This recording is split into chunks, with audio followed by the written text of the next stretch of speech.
My name is Larry Neal, and I'm the current pilot of the new PAV-4 Carter fantastic aircraft. I started flying gyroplanes in 1973. I've always loved them. Went on to single-engine land, multi-engine land, flew lots of ultralights, and of course lots of different types of gyros. And this is the most advanced one on the planet, and I have the privilege of flying it. It was 2001.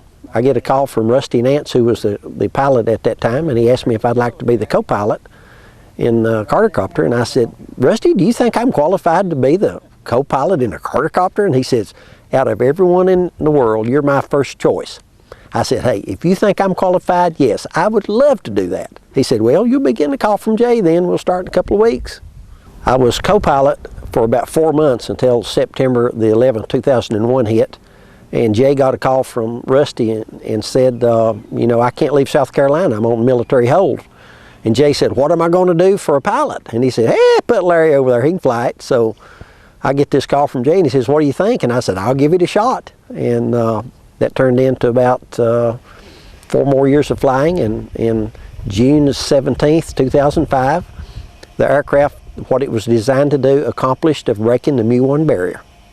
We had planned to break Mu-1 that morning. We had everyone's approval, and we went in and touched it a little bit, and we saw everything was looking good, and we said, all right, we're going to go into Mu-1. It was really no big deal. We'd already slowed the rotor down before, down to 115, and it only took like 107 RPM to be Mu-1, so we just eased it down to 115, 110. When I saw the little number 1 on the scale and just eased back on the throttle about the same time, I knew that we'd broken Mu-1.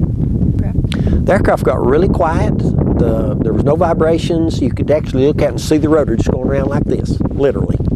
One blade at a time. That's how slow it was. Very smooth ride. It was really no big deal. It was just like riding in a high-powered airplane at 173 miles an hour. Very quiet, smooth, all good.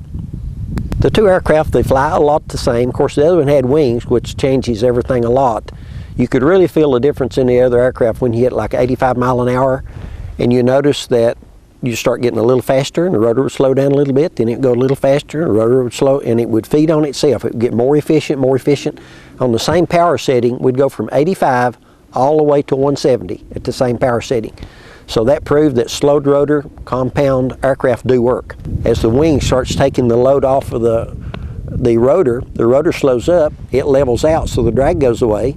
And since a rotor is RPM cubed, you have that rotor turning 300 RPMs. If you simply slow it down to 100 RPMs, it's 27 times less drag.